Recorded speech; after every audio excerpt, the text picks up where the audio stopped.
ನಾನು ನಿನ್ನೆ ಮೀಡಿಯಾಗಳಲ್ಲೂ ನೋಡಿದೆ, ಕೆಲವೊಬ್ಬರು ಸ್ಟೇಟ್ಮೆಂಟ್ಸ್ಗಳನ್ನ ನಾನು ನೋಡಿದೆ.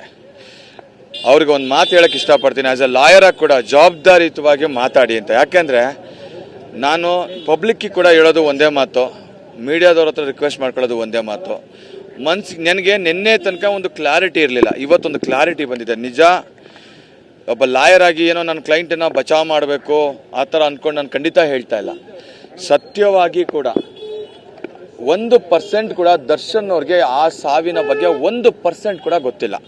ಇದು ಇಟ್ಸ್ ವೆರಿ ಕ್ಲಿಯರ್. ನಾನು ಇದು ಖಂಡಿತ ಹೇಳ್ತೀನಿ ಈ ಇದರಲ್ಲಿ. ಯಾಕಂದರೆ ಜನಕ್ಕೆ ಕೂಡ ಎಲ್ಲೋ ಒಂದು ಕಡೆ ಏನೋ ಹೊಡೆದಿರ್ಬೋದು, ಕುಡಿದು ಹೊಡೆದಿರ್ಬೋದು, ಈ ಥರ ಮಾತಾಡೋದನ್ನ ನಾನು ನಿನ್ನೆ ನೋಡಿದೆ. ನಿನ್ನೆವರೆಗೂ ನನಗೊಂದು ಕ್ಲಾರಿಟಿ ಇರಲಿಲ್ಲ ಮಾತಾಡೋದಕ್ಕೆ ಕೂಡ.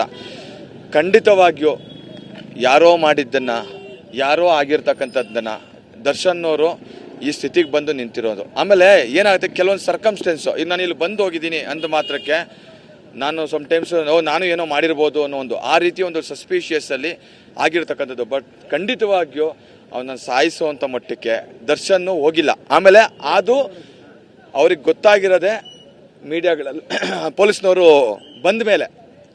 ಅಲ್ಲಿಯವರೆಗೆ ಅವ್ರಿಗೆ ಈ ವಿಚಾರ ಖಂಡಿತವಾಗಿಯೂ ಗೊತ್ತಿಲ್ಲ. Is really innocent.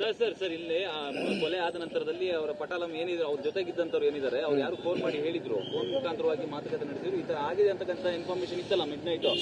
ಏನ್ ಮಾಡ್ಬೇಕು ಇವಾಗ? ಇನ್ಫಾರ್ಮೇಶನ್ ಬಂದ ತಕ್ಷಣ ಇವಾಗ ನಾವು ಮಾಧ್ಯಮದವರೇ ಆಗಿದ್ರು ನಾವು ಬರ್ತೀವಿ, ಒಂದು ವಿಚಾರ ಅಂತೀವಿ.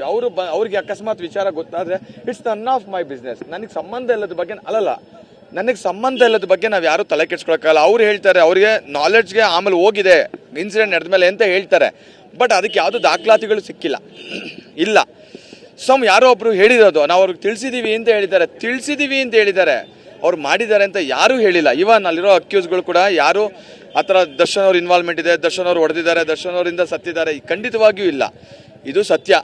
ಇದು ಖಂಡಿತವಾಗಿಯೂ ಪವಿತ್ರ ಗೌಡ ಅವ್ರದ್ದು ಕೂಡ ಇಲ್ಲ. ಇಲ್ಲವೇ ಇಲ್ಲ. ಖಂಡಿತವಾಗಿ ಆಕಸ್ಮಿಕವಾಗಿ ಆತನಿಗೆ ಕೂಡ ಏನೋ ಹೆಲ್ತ್ ರೀಸನ್ಸ್ ಕೂಡ ಇತ್ತು ಅಂತ ಹೇಳಿದ್ದಾರೆ. ಅದಾದ್ಮೇಲೆ ಪೊಲೀಸ್ನವ್ರಿಗೆ ಹೇಳಿರ್ತಕ್ಕಂಥ ಒಂದು ಕೆಲವೊಂದು ವಿಚಾರಗಳನ್ನ ನಾವು ತಿಳ್ಕೊಂಡು ಬಂದಿದ್ದು, ಅವರು ಹೊಡೆದಿದ್ರಿಂದ ಸತ್ತಿದ್ದಾರೆ, ಅವೆಲ್ಲ ಖಂಡಿತ ಸುಳ್ಳು. ಆಮೇಲೆ ಇನ್ನೊಂದು ಆ ಫೋಟೋಸ್ನ ನಾನು ನೋಡಿದೆ, ಸತ್ತಿರೋ ವ್ಯಕ್ತಿದು ಕಿತ್ತೋಗಿದ್ದು, ಮುಖ ಹೊಡೆದಿರೋದಲ್ಲ, ಅದು ಯಾರೋ ಹೊಡೆದು ಮತ್ತೊಂದು ಆಗಿರೋದಲ್ಲ. ಆ ಬಾಡಿಯಲ್ಲಿ ಬಿದ್ದಾಗ ನಾಯಿ ಕಚ್ಚು ಮತ್ತೊಂದು ಆಗಿರ್ತಕ್ಕಂಥದ್ದು ಅಲ್ಲ. ಯಾಕಂದ್ರೆ ಅದು ರಾಂಗ್ ಮೆಸೇಜ್ಗಳು ಹೋಗ್ತಾ ಇದೆ.